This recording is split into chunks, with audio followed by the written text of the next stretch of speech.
and gentlemen, and welcome to Laine's Week in Anime. Originally, this was a bunch of little episodic videos, but I decided that I'm having trouble getting the algorithm to pick up my videos. I don't know whether it's because y'all just don't like them, or I don't know. So I'm gonna see if combining them into one video and just making one big video works better.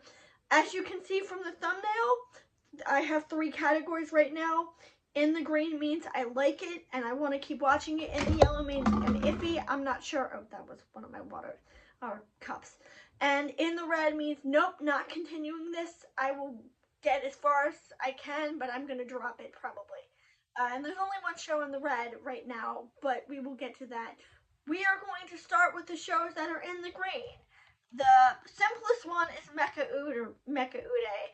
This is a show that I have already seen because it was a Kickstarter, and it's basically the same episode. So I don't really have a lot of new things to say about it. I like it. I think it's interesting. The basic premise is that the main character Hikaru finds this box in an alley. I'm sorry, I'm scratching. After he hears someone crying for help, and it turns out to be a mechanical arm. And it's basically a battle royale between a bunch of people with these accessories attached to them because the arm attaches to his hoodie. I like it. I think it's very interesting, but as I said, I'm waiting for episode 2 because I've already seen episode 1, and I don't need to say anything new about it.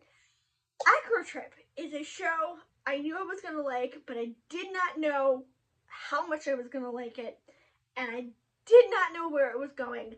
I assumed this was going to be a show about a little girl being recruited into a magical girl company, or being given the powers of another magical girl because she really likes her, and either that magical girl is dying, or she needs to pass her powers because she's getting older.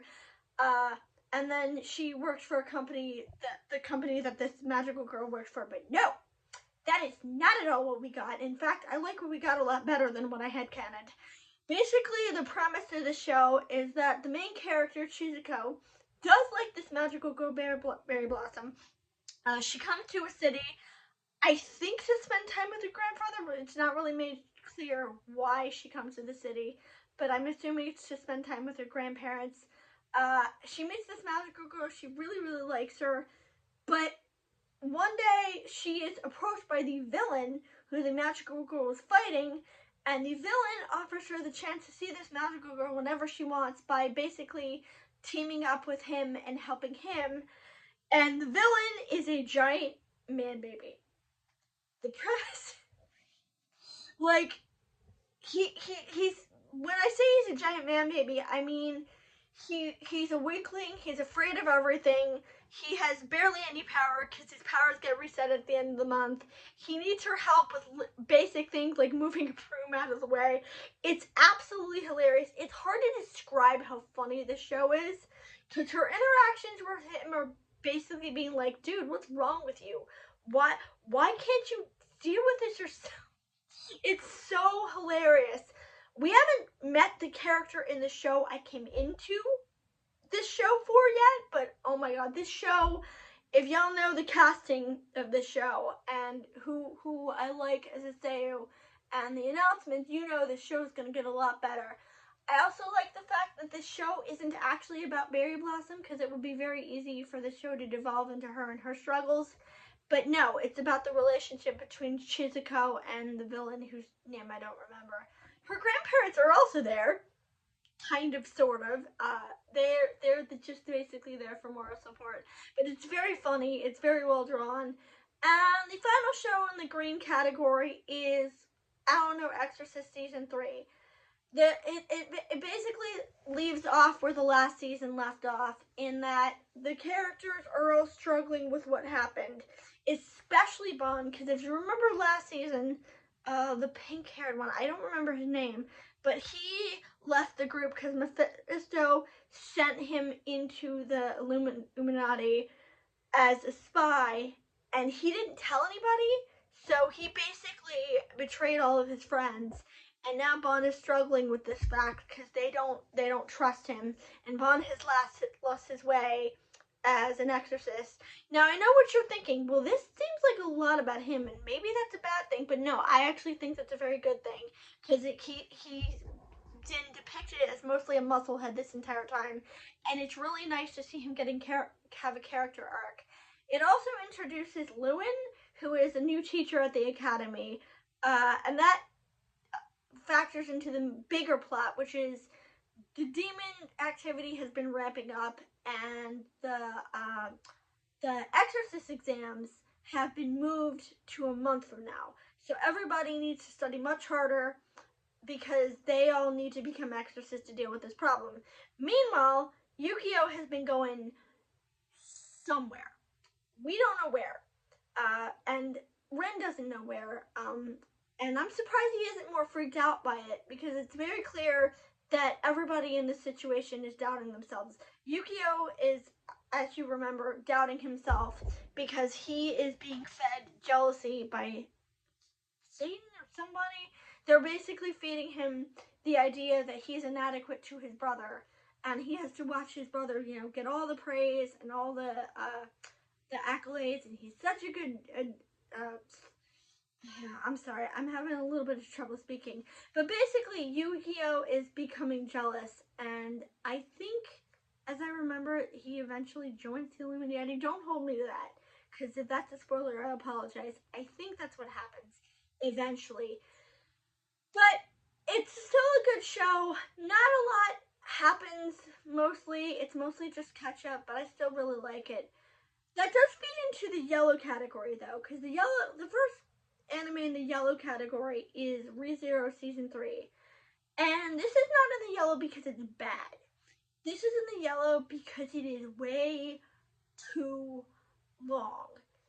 The only parts of this episode you actually need to remember are the ending where they meet Sirius and the part where Otto explains about the city.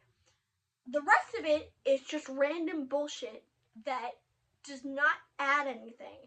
And I know it's like, oh, they need character development, and they do, but they basically front load the entire episode with it, and it gets to the point where I just started skipping through going, can we get to the actual, plot and the part that matters?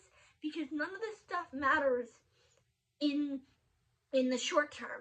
We have Julius's brother showing up. We have Reinhardt dealing with his father. We have them acknowledging that Rem is still there. I like that actually, but it was still kind of pointless. We have Garfield saving a bunch of kids from a boat.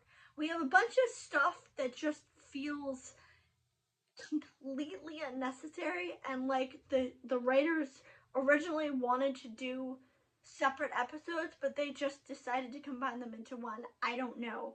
Maybe this stuff is in the novels. Maybe this, I don't know, but it just feels completely superfluous. Now, there are parts of this I like.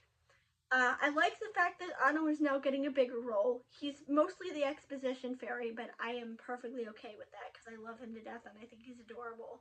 His interactions with the group are actually very funny, and he snarks at everybody and it's really cute. What else? I like the fact that Garfield is now being haunted by Elsa, because if you remember last season, he killed Elsa, and now he is having to deal with the fact that she won't leave him alone. Her ghost won't leave him alone. He also might have met his mother, but I don't really care about that. And as I said, the other part that we need to know is they meet Sirius, another member of the witch cult, and I'm kind of surprised that Subaru didn't immediately pick up that she was from the witch cult, because she and Petaljuice, they were spouting the exact same diatribe. They were literally spouting the exact same things. I'm surprised she didn't spout the brain trembling line. But for some reason he didn't recognize that, which is very weird because she's shouting so you can hear her, and immediately was like, oh. And then she pulls the kid out and I'm like, oh. And essentially, I'm not really sure what her power is, but I think what it is that she can connect all of their life forces, because when the kid dies, they all die. Every single one of them at this meeting. And Subaru, of course, is immediately like, oh god, what just happened? That was, because he remembers what happens. Nobody else does, but he does. And of course, it's very traumatizing, especially since that was a child. That kid was like 8 years old and just went face first into the ground. And that was genuinely scary. So now we have an actual threat to deal with. I just wish this episode was like half the length. The other one in the yellow category is I'll Become a Villainess Who Goes Down in History. And this show isn't inherently terrible, it's just very boring. Nothing happens. The basic premise is that she, the main character, gets reincarnated as the villainess, and other than that, nothing. I do like the idea that she doesn't like the main character because the main character to her is just a goody two-shoes and she's so good and righteous, and I like that concept, and I wish they would play with that concept. Because other than that, nothing. It's just I skipped through the episode to see if anything of substance happened, but no, nothing of substance happened. So it's not inherently terrible, it's just dull. And finally, in the yellow category, we have Haigakura, a show which wasn't terrible, but was completely incomprehensible and just feels like they took a bunch of scenes and like stuffed them together, and it was really incoherent. From what I gathered, the main characters they capture gods in beads, and they like can use those beads to fight other gods. And at one point, one of the gods, I think it's one of the gods who is voiced by Ria Kugimiya, goes feral, and there's something about like somebody messing with her thigh. I don't know what these terms mean, and the show really doesn't explain it. The art is very pretty, and Ayumu is in this show, so we're gonna have to sit through it for a couple more episodes before I drop it. It's so, which is sad, because like I said, it's so incomprehensible. I knew what was going on, right?